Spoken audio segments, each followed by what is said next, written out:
Hello, my name is Irini Anastasiou. I have a background in pharmacology and neurophysiology and the two first academic years in medicine. We are here today to discuss Drotrecogin, alpha-activated, otherwise known as Zigris, which was introduced to the market by Eli Lilly and was approved in October 2001 by FDA, and it was withdrawn from the market in October 2011 after a major phase 3 study failed to show improvement in the outcome of the patients with severe sepsis. Now, we're going to examine in a few words what is actually DAA, what is the mechanism of action, and the dose and formulation before we move on to description of phase 1, 2, and 3 studies and the conclusions.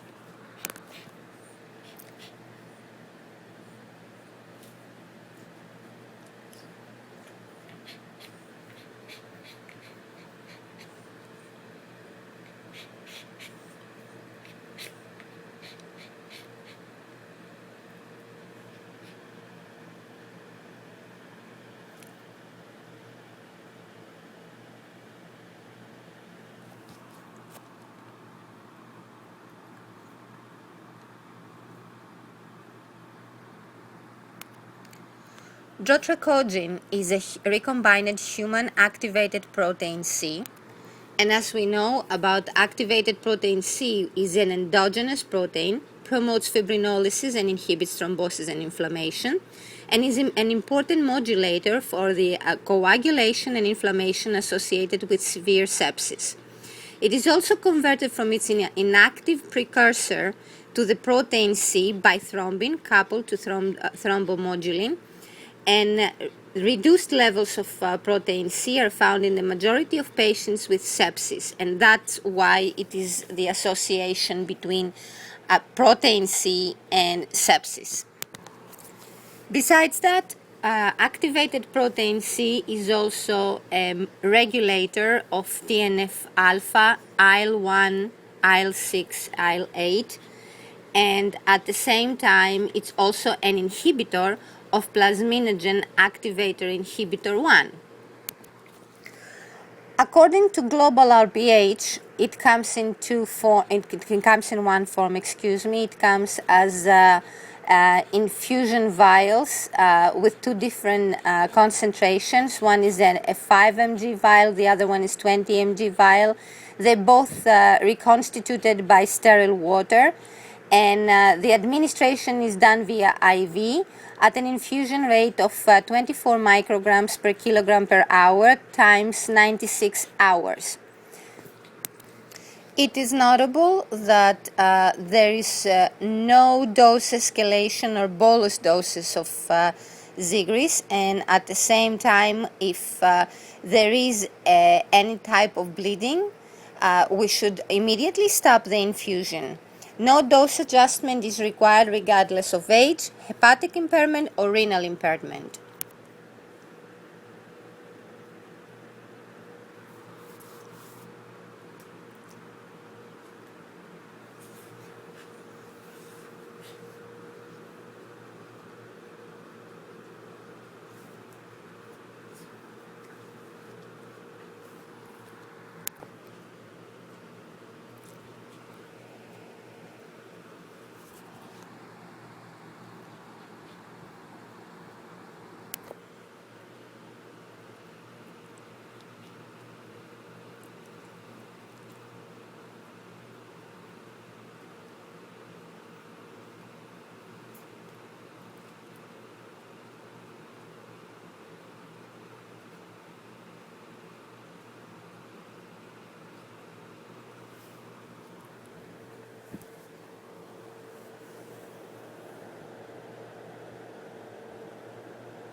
And because of the short half-lives, 90% of the steady-state plasma concentration was reached within 2 hours of starting a constant rate infusion, and 90% was eliminated within 2 hours of stopping the infusion.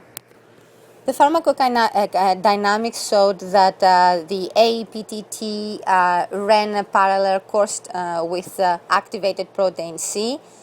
PT was increased along with the magnitude of PT max. There was a certain change. Factors 5 and 8, the levels decreased. Estrogen status did not affect the relationship at all between APTT and T, and there was no evidence of hysteresis, any of the pharmacodynamic parameters affected by APC. The side effects detected during this phase 1, was a mild headache associated to the dose, but not to the infusion rate. There was no CNS involvement.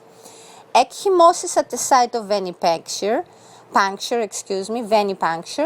and only one case was reported that a patient presented with dysuria, hematuria, and neoplasm, which was unrelated to the use of Zigris, and the patient was later diagnosed and treated for an unrelated renal cell transitional carcinoma.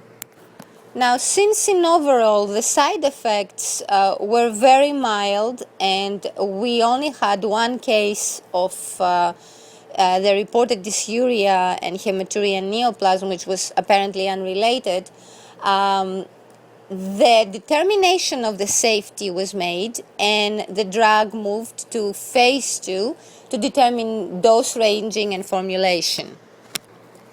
Again, in phase 2, we're still working with FDA reports as they received it, and they reported it back to us. And according to these reports, they came up with a determination to approve the drug back in October of 2001.